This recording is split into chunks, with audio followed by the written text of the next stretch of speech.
And now, once again, let me welcome everyone to our webinar on the advent and future of tax-deductible conservation easement policy in the United States. Today's event is co-sponsored by Harvard University's Conservation Innovation Forum and the Government Innovators Network at Harvard Kennedy School's Ash Center for Democratic Governance and Innovation. Our moderator is Jim Levitt, Manager of Land Conservation Programs in the Department of Planning and Urban Forum at the Lincoln Institute of Land Policy, and Director of the Program on Conservation Innovation at the Harvard Forest. Jim will be starting us off today. Good morning to you all.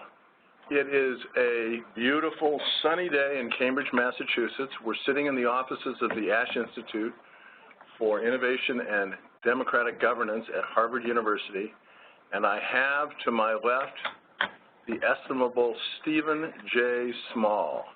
It is a tribute to Steve that we have 87 attendees online right now and something like 120 people registered for this webinar.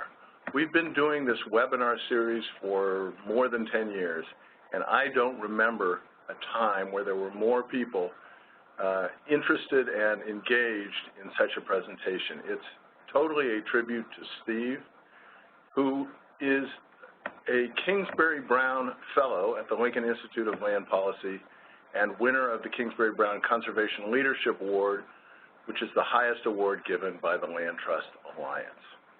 We're going to play the video that, not quite yet, but in a second we're going to play the video that was played at the Land Trust Alliance rally in honor of Steve. But let me simply say that Steve was there at the very, very beginning of tax-deductible conservation easement policy in the United States. In fact, as many of you know, he wrote the policy as a young lawyer at the Internal Revenue Service of the United States. So it is a great honor to have him here. It is a great honor to have all of you in attendance. And with that, Jessica, if you'll go to the next slide. We will in just a second play the LTA video of Steve Small.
All right.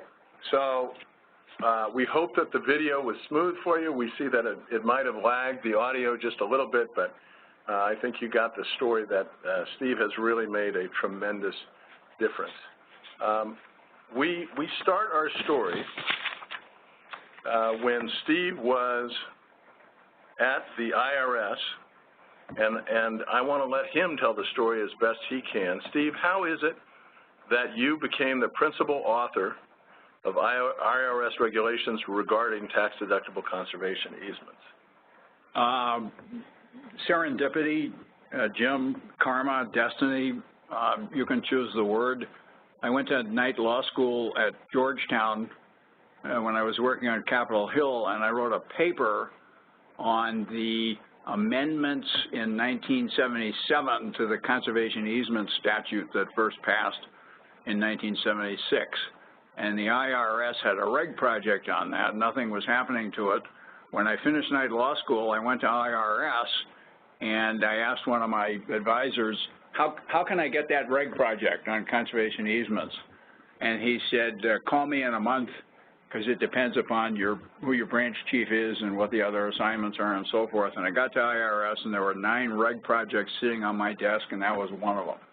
And one of the reasons that was one of them was when a new lawyer comes to IRS, everybody dumps all the files they don't want on the new lawyer. And I was probably the only one at IRS who really cared about this, and possibly the only one at IRS and Treasury, and so it worked out very well. Now, once you wrote those regs and you spent 4 years at the IRS, how did you transition into private practice? I finished up in 1982 at IRS, and long story short, I got a great job offer from a Boston law firm. I was in D.C., not necessarily planning to come back to Boston, where I grew up, but I got an offer from the firm Powers and Hall. They're no longer around, went out of business, and people merged into other firms. And came back to Boston, and I was an all-purpose tax lawyer. I left the IRS in 1982. Like I like to say, I was the nation's leading authority on the conservation easement regs, and nobody cared, because there really wasn't that much work in the field then. From 82 to about 87 or 88, I think maybe I had 2 conservation restriction matters, both of them in Massachusetts, and both minor matters. But I'll get to this book in a minute. We're talking about history here. I want people to be reminded of one of the most important events in the development of the current land trust business. The IRS published the notice of proposed rulemaking on these regs in May of 1983. The land trust exchange at that point was, I think, one person underpaid, ran out of 3 Joy Street here in Boston, where a lot of conservation organizations have homes. And the very small land trust community at that time was disappointed that there wasn't a more coordinated response to the IRS regs. And the disappointment was led, at least in part, by the guys from the Montana Land Reliance, and they called a meeting, or there was a meeting. And there were about 15 of us out at a ranch outside of Helena. Feathered Pipe was the name of the ranch. I can mention some of the names. They'd be very familiar. Gene Hocker, Joan Vilms, Jenny Gerard from the Trust for Public Land, Marty Zeller from Colorado, Kingsbury Brown, Bill Hutton from San Francisco, me. There may have been a few others. There were 2 items on the table. One was, let's coordinate a response to the regulations. And the other one was, pushed by the Montana guys, this new organization, this new land trust exchange really isn't doing a very good job, and we really should close it down. And I'm not sure what their option was to replace it, but what evolved out of that meeting was the idea that Ben Emery, who had run the Maine Coast Heritage Trust for some time, one of the real pioneers in the field, Ben Emery would take over running the Land Trust Exchange, and he'd be given a year or so to see if he could make that work.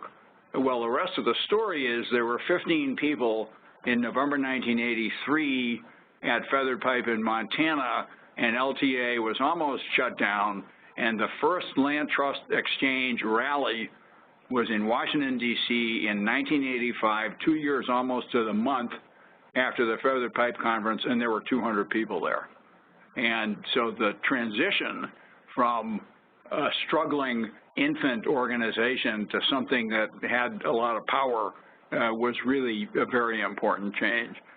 But again, the short answer to the question is in the first few years at Powers and Hall, there really wasn't much conservation easement work, and I did very little of it. So, Steve, when did you begin, now that this nascent organization grew into something of some size, when did you begin lecturing and thinking about publishing information with regard to easements? In the 1980s, if you wanted to develop a piece of real estate and you needed a lawyer to help you through the development process, there was rows and rows and rows and shelves and shelves and shelves of books on how to develop a piece of real estate. All kinds of legal issues, local issues, state issues, federal regulations, cash flow analyses, everything.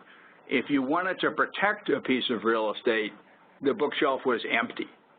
And that's a very important starting point, because what I subsequently learned was this was a field that was starved for attention. We put a program together up on the North Shore of Massachusetts in December of 1987, and there were 3 people on the panel. It was Kingsbury Brown, me, and Warren Flint, who was a land planner who did a lot of conservation work. And it was aimed at people who had family land that they loved, who were threatened by the estate tax then, because the estate tax threshold that year was $600,000. You could have $600,000 worth of value and not pay any estate tax at your death. So if you were a dairy farmer in Vermont and you had a dairy farm near the interstate and that dairy farm was worth $1 million, if you didn't do any planning, that would have to be sold to pay the estate tax. And that was really the theme of the program that we put together on the North Shore. Well, one of the women who put the program together approached me afterwards, and she said, Stephen, this stuff is really important. Don't you have something in writing that we can hand out to people that explains this? Again, there was nothing. The bookshelf was empty. And I said, sure, I can do that. I envisioned it really as a series of memos. What's a conservation easement? What are the tax issues? What's a land trust? What does an appraiser need to know? Things like that. And after I had a bunch of the memos done, I thought, you know what? If I clip them together and put a cover around it, it's a book. And that's how Preserving Family Lands began. My law firm stood behind the publication. The first printing in the spring of '88 was 4,000 copies, and I figured my parents would end up with 500 of those copies.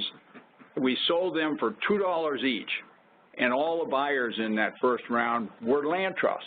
The Virginia Outdoors Foundation and the Land Trust Exchange bought some, the Brandywine Conservancy, Bill Sellers, Piedmont Environmental Council, Bob Dennis. They would buy 200 copies of Preserving Family Lands and give them away. Give them to landowners, give them to banks, give them to lawyers, give them to trust departments, and that's how it started. So the key insight was this was really a primer for professionals and for individuals and families that wanted to engage in conservation easement. Exactly. The Preserving Family Lands, I followed the instructions of my friend on the North Shore. Don't you have something that explains all this? And the principle was it's a primer. It's how do you do it? What's a conservation easement? What are the tax issues and so forth? And we printed the 4,000. They sold out. We printed another 3,000. That sold out. We printed another 6,500. Those sold out. I gave a speech in central Massachusetts about then one night to a local land trust and came home and I said to my wife, you're not going to believe what happened tonight. I talked about land conservation and taxes and people applauded and they laughed at the couple of jokes I told. and I got paid for it. I think maybe I'm onto something.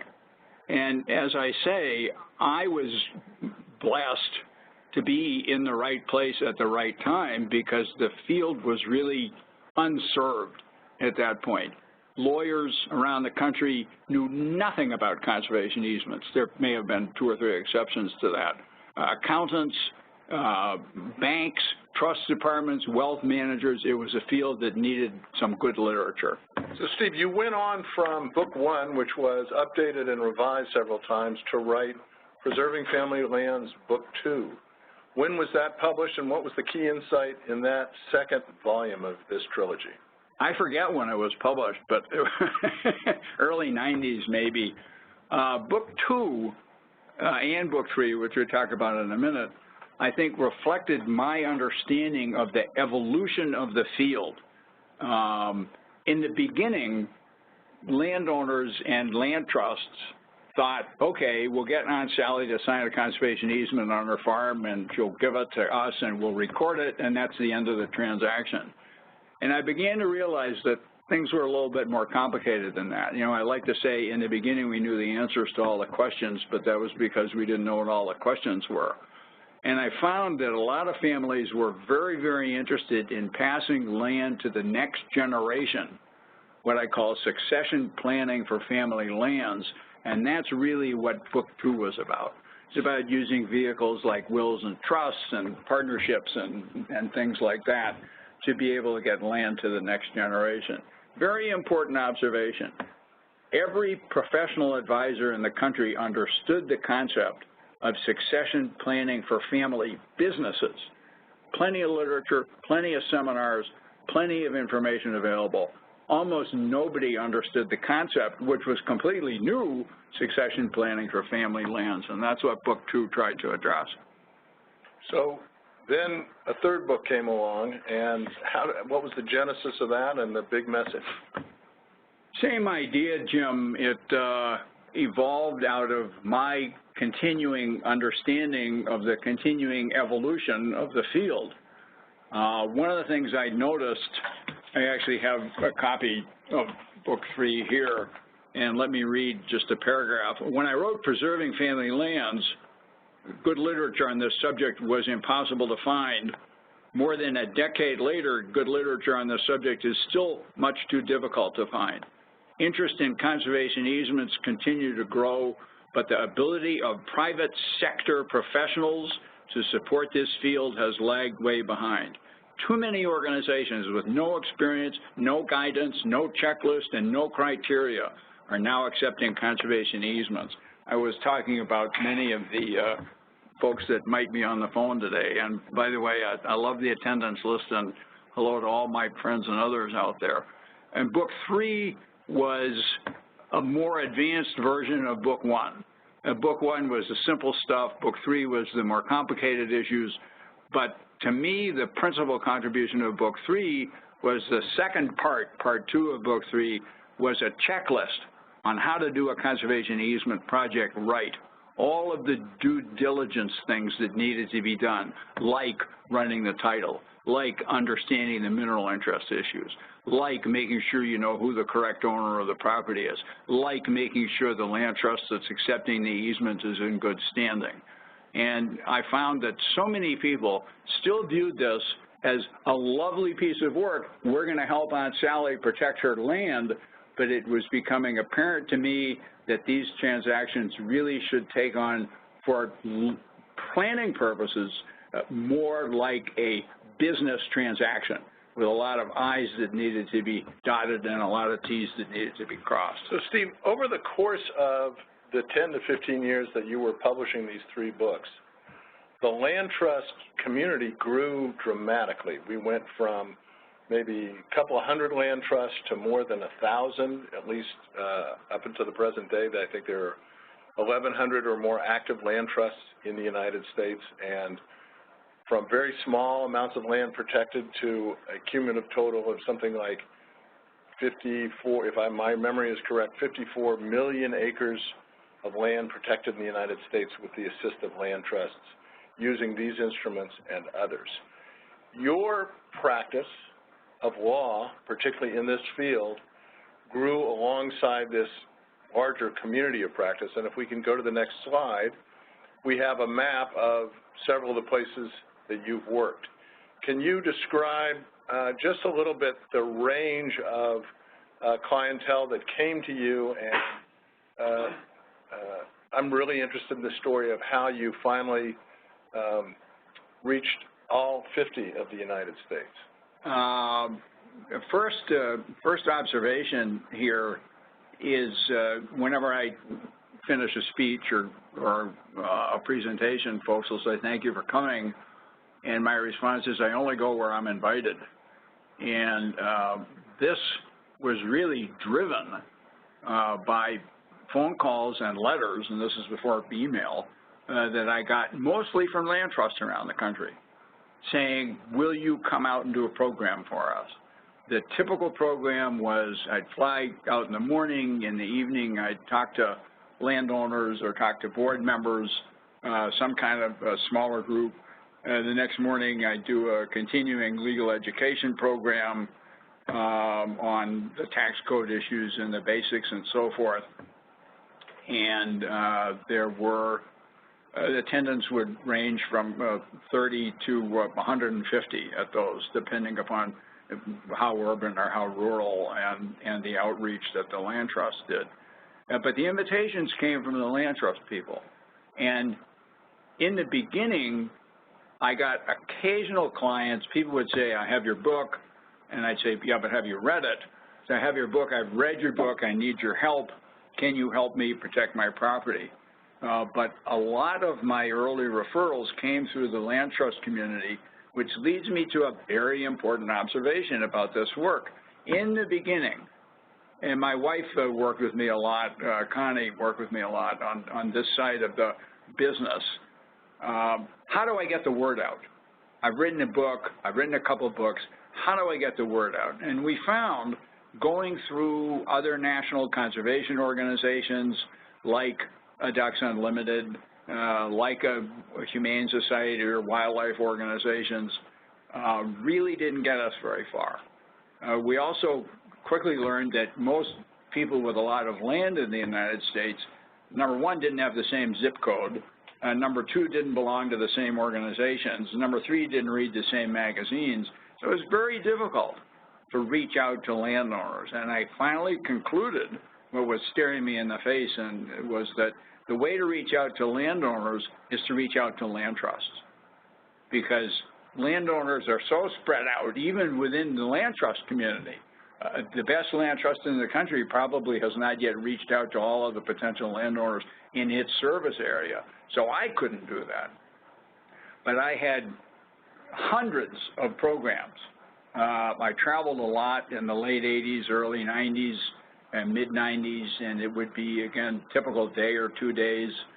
Sometimes I'd do 3 programs in one city, and then I'd move on to the other. I remember a couple of decades ago, I did 3 speeches in Santa Fe one day, and then we drove up to Taos, and I gave the same speeches in Taos, and I was partway through the 3rd speech, and I sort of froze. I said to myself, wait a minute, did I say this to them already? Have they heard this already, or did I say this yesterday in Santa Fe? So it's sort of all blurred together. But what happened from those speeches and what happened from those continuing legal education programs, not only were landowners educated, but land trusts were educated. And land trusts came to understand a lot more of these issues. I'm not a real estate lawyer. I'm not a flora and fauna lawyer. This is a tax code provision, and that doesn't fit well with most well-educated people in the United States. It's a different language. And so the outreach went through the land trusts to the landowners. And I've done wonderful projects, huge projects in the Northeast, a couple of big ranches in Texas, a couple of big ranches in Colorado, some plantations in Mississippi, a couple of wonderful transactions down in Florida.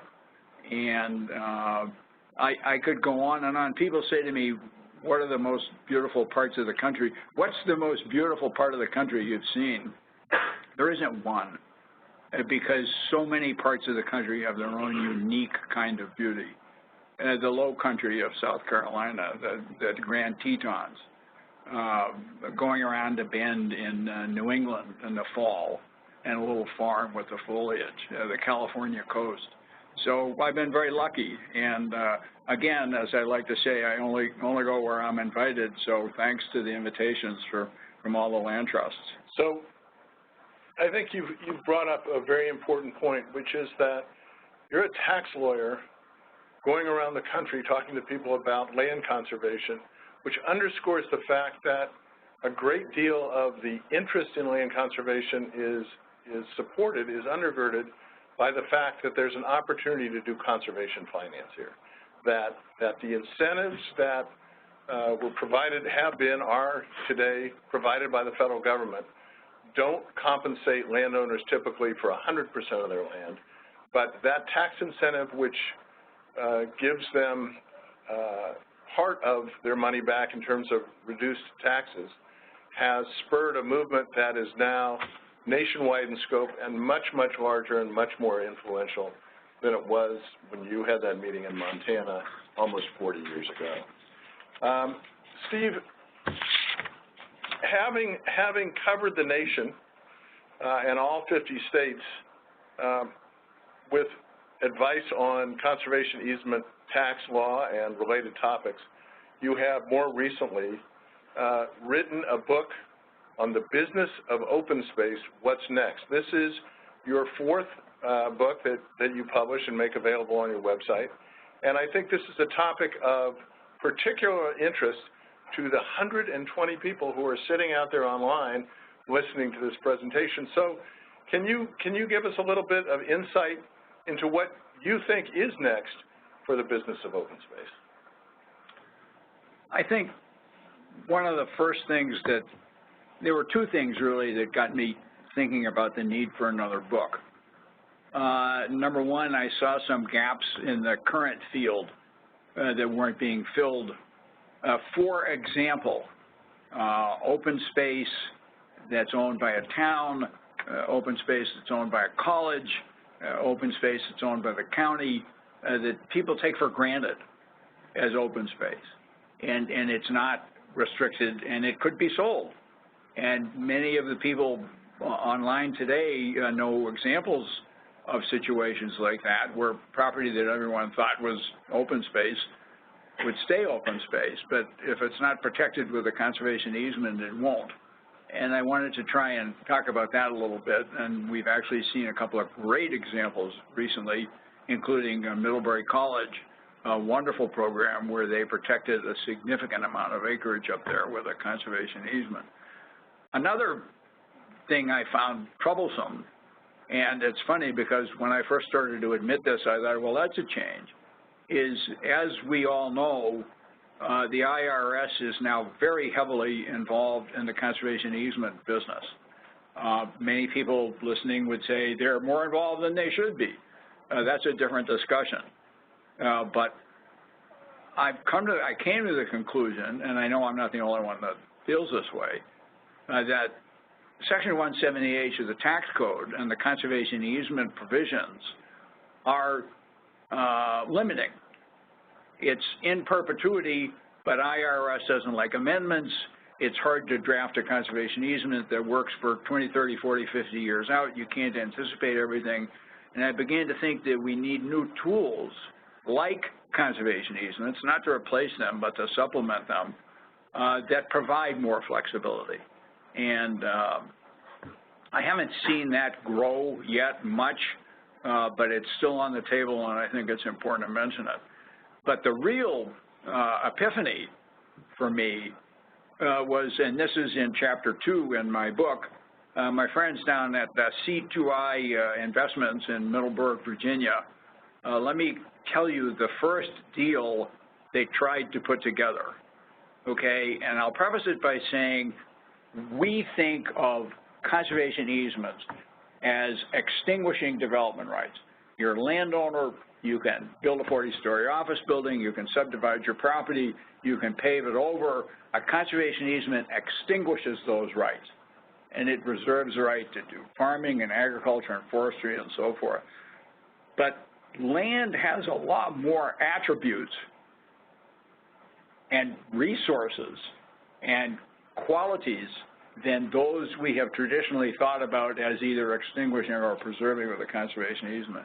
So the first deal these guys came up with was they went to a bunch of landowners in the southeast with the WRP program, the Wetlands Reserve Program. And I'm not an expert on this program, but let's start with a simple model. The WRP program pays a landowner a check every year for 15 years not to farm the property and to preserve wetlands and so forth. And again, this is a generalization, but so they get a check for 15 years. And the C2I guys said, you know what? How about if we write somebody a little check up front, and then we give them a stream of income from years 15 to 40.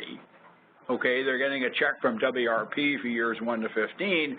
We'll give them a check from years 15 to 40, and what we will do is we will buy from them the bundle of rights associated with their real estate that they are not currently using.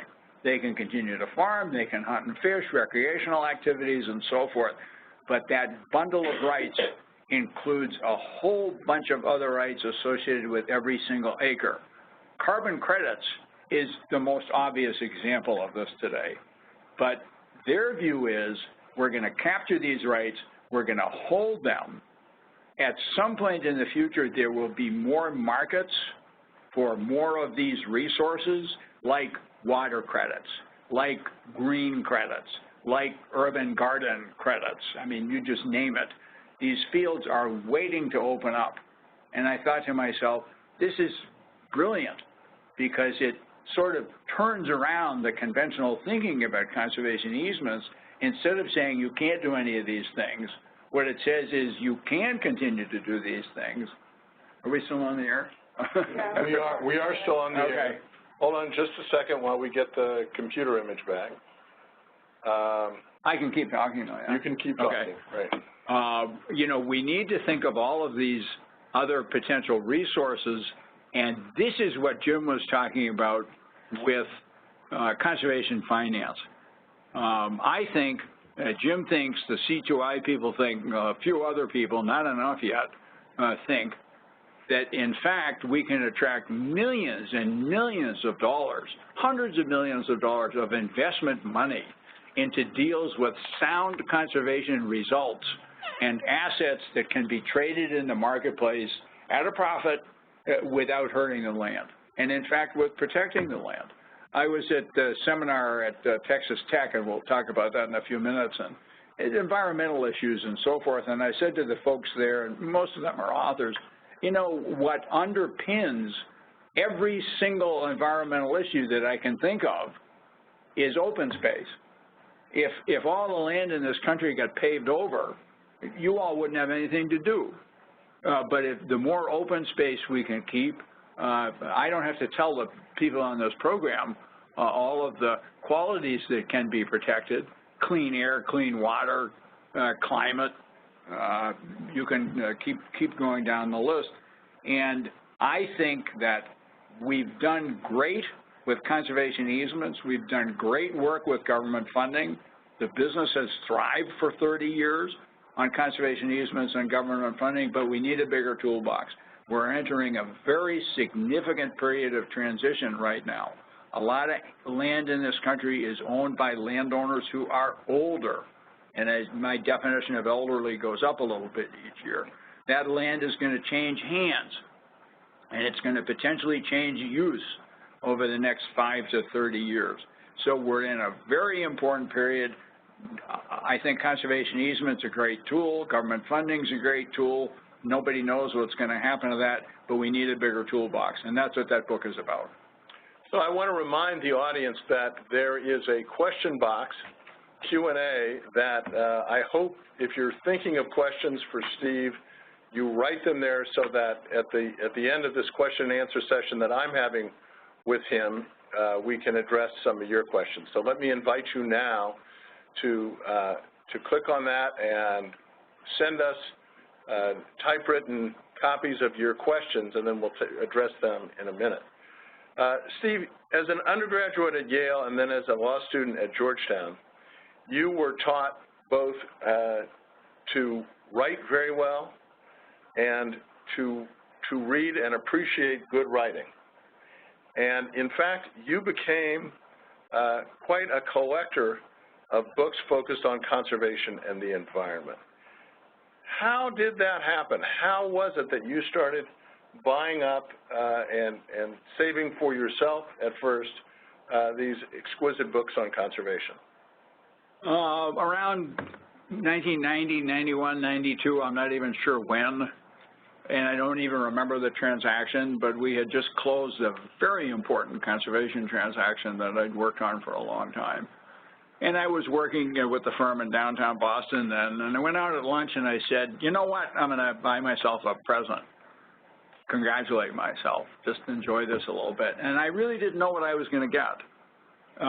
Maybe a new tie. I think I still drank then, you know, so maybe a really good single malt scotch. And there was one of the better and older bookstores, rare bookstores in Boston, and in fact in the country in downtown Boston. And I wandered into the bookstore and I said to the owner, do you have anything interesting here, any interesting environmental books that I might be interested in? And he said, yes, we do. And he pulled out a copy of Rachel Carson's Silent Spring, and it had a ripped cover. And those of you who collect books know that if it's got a ripped cover, it really cuts into the value quite a bit. And he said, we'll give you this for $100 because it has a ripped cover.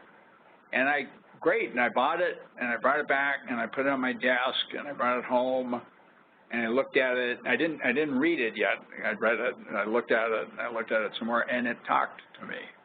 It just spoke to me.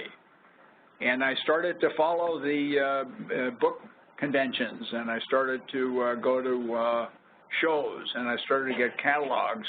And over the years, I acquired, and we'll talk about this as far as different categories, but generally two buckets. One was the stuff we're going to talk about that has traditional classic environmental value, and the other was a lot of books that came to me through the course of my work, people that I worked with, clients who'd written books. I had a couple of wonderful people in the field who had also written books, and we exchanged books. And my collection grew, but it was, again, I remember when I bought Thoreau's Seasons, 4 volumes, summer, fall, winter, spring, or autumn, I think. And I put it up there on my bookcase, and I looked at it, and I said, wow, that's amazing that I own that now. So Steve, the 3 categories I've learned from watching the tape of your presentation at Texas Tech that you discuss are the conservation classics, that's the first bucket. Second are books written by the activists in the 60s and 70s. And category 3 is books of the big outside that we'll get to as well. But before we go into those particular categories, and I'm going to ask you to read some quotes from some of the books that you most like. Can you describe how you came to donate a collection that had hundreds of books into it recently to Texas Tech University's library? The gift came out of necessity. We were actually downsizing, and I didn't have room to keep my book collection. I thought, what am I going to do? I had done a lot of work with a book dealer in central Massachusetts named Ken Lopez. I don't think he's any relation to the author, Barry Lopez. And he said, you know, they have a great collection of environmental literature at Texas Tech. Let me see if they're interested. And long story short, that's how they ended up there. It was great that they were willing to accept it and keep it all together. And they have, at Texas Tech, this Soul collection which is really an extensive collection of environmental books, and they like to make it available to scholars from all over the country. Their real emphasis is contemporary environmental literature manuscripts and works in progress and drafts and things like that. And for example, they have a lot of Barry Lopez stuff. They have a lot of Terry Tempest Williams stuff. I think they have some Gretel Ehrlich, McKibben. I'm not sure, I can cover all of them, but my collection didn't really fit with what their mission was. But when they saw what I had in my collection, they said, gee, we've got stuff from some of these authors. I think we would consider it an honor to add this to the group. So that's how it happened. So let's do something that I think would be fun. And if you'll go to the next slide, Jessica, ask Steve to read a couple of passages from several of these books in each of the categories, and then describe just a little bit what those passages mean to him. So the first would be a passage from Silent Spring by Rachel Carson, which, as you just described, is the first book that you collected in this collection. And not only that, I like collecting Silent Spring, so I probably ended up with 7 or 8 copies and a number of copies of her other books too. I think when I said this book talked to me, these quotes that we have here talk to me. They move me to a different place. I'm not at home. I'm not in an office building in Cambridge. I'm not in an office building in Boston. From Silent Spring, to stand at the edge of the sea, to sense the ebb and flow of the tides, to feel the breath of a mist moving over a great salt marsh, to watch the flight of shorebirds that have swept up and down the surf lines of the continents for untold thousands of years, to see the running of the old eels and the young shad to the sea, is to have knowledge of things that are as nearly eternal as any earthly life can be. And in fact, that quote's fine with me without even the last clause, because in the beginning, I read it and it brings me somewhere else.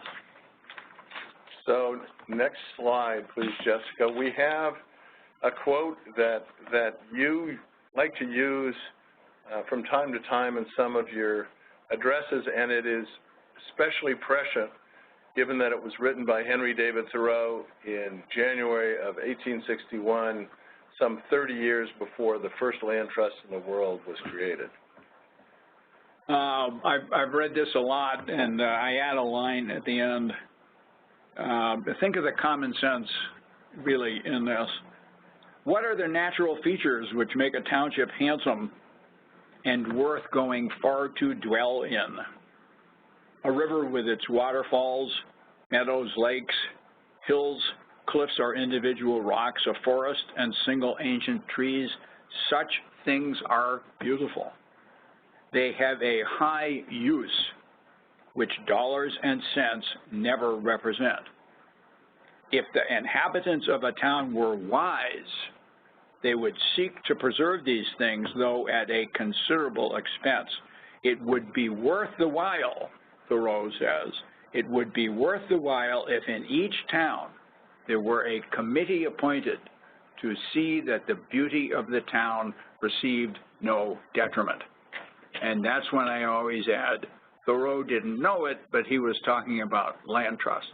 Yeah, that's just a shockingly good quote. All right, so the second category that you have are books by people like Edward Abbey and Dave Foreman and their many friends who were quite outspoken advocates for wilderness and for land conservation, particularly in the 1960s and 70s and 80s and then thereafter. So we have a quote here from Desert Solitaire, which is one of the books in your collection from Mr. Abbey. Wilderness is not a luxury, but a necessity of the human spirit, and as vital to our lives as water and good bread. A civilization which destroys what little remains of the wild, the spare, The original is cutting itself off from its origins and betraying the principle of civilization itself. That's a great motto for Abby's thinking about wilderness. Right, and I think underscores the fact that while conservation finance has a lot to do with the growth of the land trust movement over the last 40 years, there is, in fact, a moral and a spiritual basis for this that reading people like Abby and Rachel Carson and Henry David Thoreau remind us of in a very poignant way.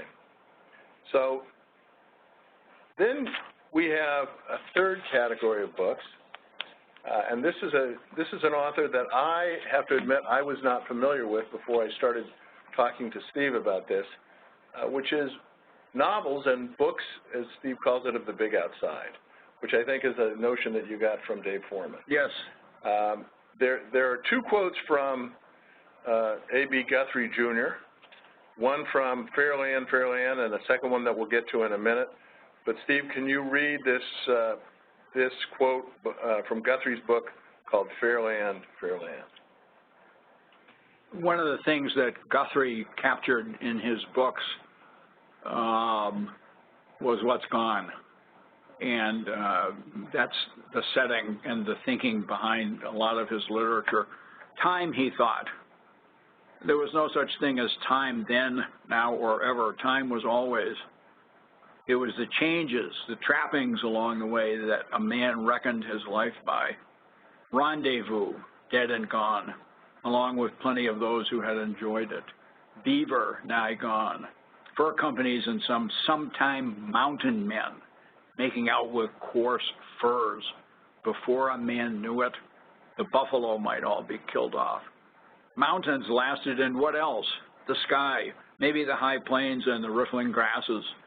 Though like as not, men would find a use for the land and gouge it up so as to raise turnips and cabbages or some other truck not worth eating. Before that was done, he, that's the speaker here, aimed to have a long, good look again. Yeah, I think that's a beautiful piece of writing, and I should note that Guthrie, I have learned now, won the Pulitzer Prize with this next book that we're going to look at called The Big Sky, and this is the last quote, Steve, that I'll ask you to read, and then tell us a story about how you came to select this. This quote is more of the same, like the last one. I love this one, though. The hills were easy and wooded at the mouth of the Cheyenne, and farther on, cottonwood and a few elms and small ashes and buffaloberry and currant bushes made a lane for them. They saw elk, 30 of them in one bunch, and white wolves chasing along the bluffs, and once Boone and Summers and Jim came on a little place fenced in with poles, which had a post in the center, with fading red and a buffalo head raised on a small mound of earth. Summers said it was medicine to make the buffalo plenty. They saw trees scarred high by ice that had gone out in the spring, and beaver cuttings and beaver tracks galore. Summers looked hungrily at the sign and explained that hunters let this country be because the Rees are Indian tribe, Arikara, because the Rees claimed it for their own. More of the same. Again, this Big Sky is about the mountain men, the first people out there looking for beaver and trapping and hunting and so forth. A magnificent read if you haven't read it. I have the first copy of Big Sky I got, again, I bought from a dealer, and it was signed by A.B. Guthrie. It was inscribed to a friend of his, and it was dated Choteau, Montana. That's Choteau. If you speak French, it looks like Chateau, but in Montana, it's Choteau, Montana, July 1947. And I had that book tucked away, and for our 25th anniversary, my wife and my 2 daughters and I went out to Pine Butte Guest Ranch in Choteau, Montana. It's owned by the Nature Conservancy, and that's how we celebrated our 25th anniversary. And one night, the manager said, you know, Carol Guthrie, A.B. Guthrie's widow, who lives nearby, and she's coming by for dinner later this week. And I thought, oh, my God. And I called my office manager back in Boston, and I said, there's a couple of big skies in my office. Just grab one and overnight it out here. So the second big sky I have is inscribed by Guthrie, but it's also inscribed to Steve Small from Carol Guthrie, Pine Butte Guest Ranch, August 1997, almost 50 years to the month after the first big sky I had. But the third one is actually one of my favorite stories. Again, I saw it in the catalog. It was a big sky, and it was inscribed by A.B. Guthrie to Margaret McElderry. Margaret's not a well-known name. Some of you may recognize that she was in publishing in New York, did a lot of children's books, but very well-known in the field and very well-known in New York literature. Margaret McElderry was a client of mine around 1990 or 91 or 92, whenever it was.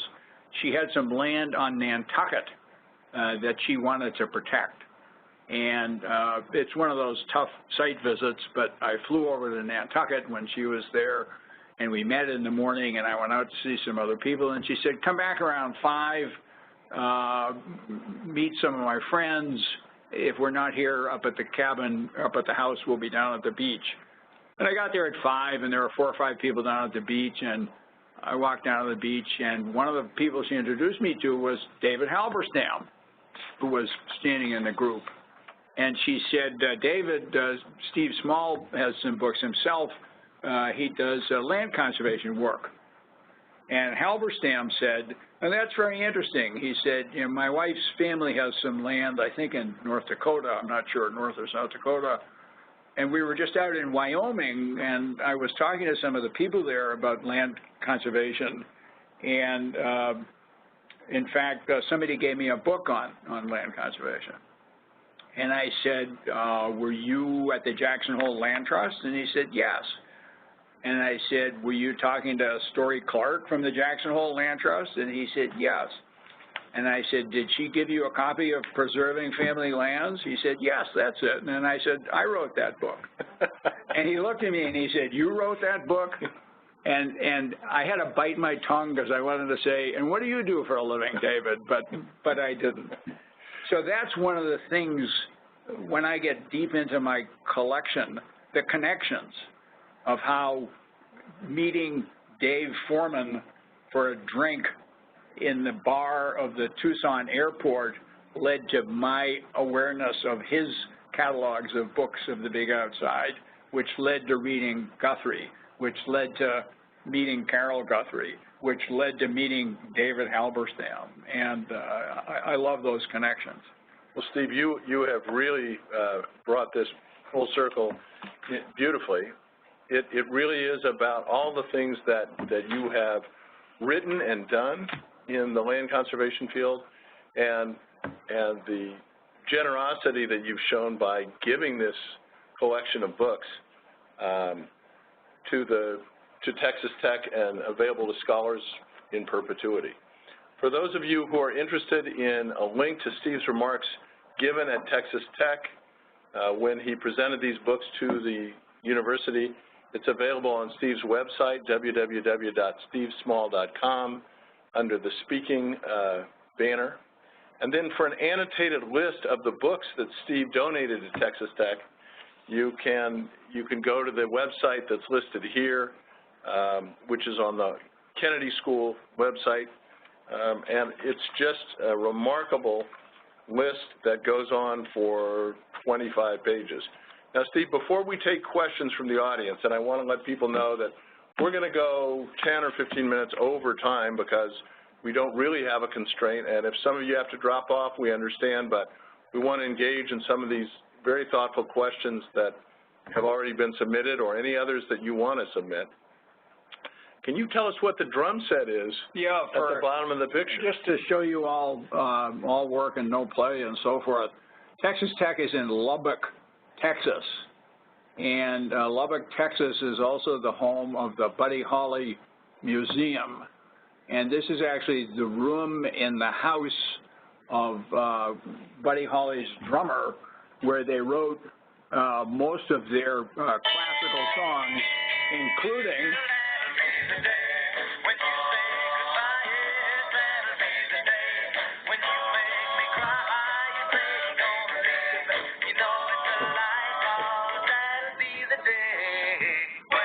So there we go, add a little lightness. But I have to say, I was a DJ in college, and good old rock and roll has a very warm place in my heart, along with my book collection.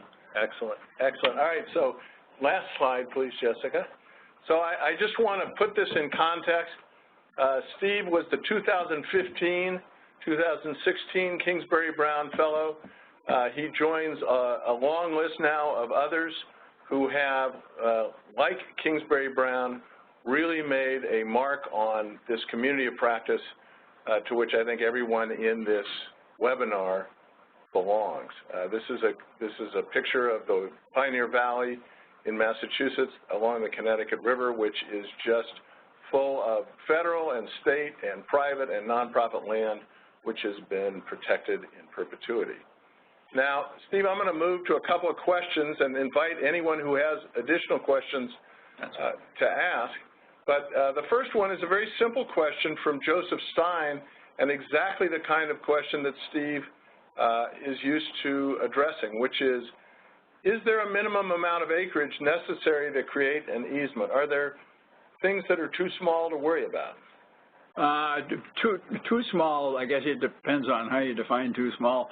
But the short answer to the question is no. The issue is, does the easement protect some significant conservation values? And in fact, the IRS issued a letter ruling some decades ago on a conservation easement on a 1/4 acre lot. It was in Rhode Island, and when you drove down the road, you could look across the lot to see the ocean, and preserving that view for the public to drive down the road and see the ocean, the IRS deemed worthy of qualification. And I think that's the same answer. I've done a lot of easements that are less than 5 acres and a couple that are even less than 2 acres. Obviously, if it's too small, there may not be important habitat. And also, if it's too small, the income tax deduction might not be very big. So that's another relevant issue. All right, thank you. So Julian Mole Rosek, I hope I'm pronouncing your name correctly, asks, looking forward, I see a growing awareness for the need for land restoration. And in the academic community, this is a separate field from conservation. How does the current legal framework inhibit or incentivize restoration of ecological function?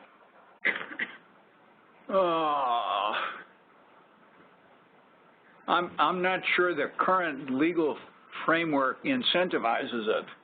I don't think there's any disincentive right now.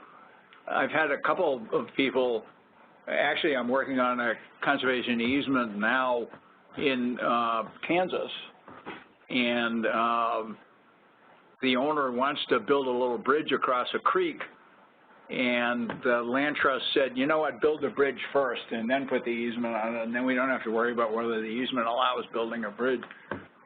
You can restore a piece of ground and bring back conservation values and be eligible for a conservation easement, I suppose. That's one way of looking at it. I know some of the thinkers in the land trust field are talking about in areas that are built up, acquiring a piece of property and removing structures and letting it grow back to a natural state. Again, there isn't a current incentive for that, but this is the kind of thing. I mean, this fits really well, Jim, I think, into the what's next question. Right. Can we look for restoration incentives other than mitigation banks for real estate developers who destroy one wetlands and have to create another one? And so I think that's something else valuable to put on the list. I will say, though, that the mitigation banking industry, both in the United States and increasingly internationally, is really focused on restoration of sites that can bring ecosystem services back to a place where they've been lost. And there are real financial incentives for that kind of work, and I think they're growing in sophistication over time. So I'll ask one more question, and I think at that we will thank everybody that has been here for your attention, and thank Steve for just an incredible job, both from his head and from his heart. So Steve, could you please comment on any innovative tools that you've heard about from urban land conservation? It seems that perpetual easements may not be appropriate in more urban settings, particularly for things like community gardens, and that came from Ann Jones. Great question, and I think actually conservation easement could work for community gardens and in other urban settings. We did a conservation easement 15 or 20 years ago in one of the more crowded urban areas in New Jersey. The landowner had purchased a house, and essentially there were a couple of acres of parkland next to it. It wasn't protected property, but he put a conservation easement on the parkland, and it was right in the middle of the city.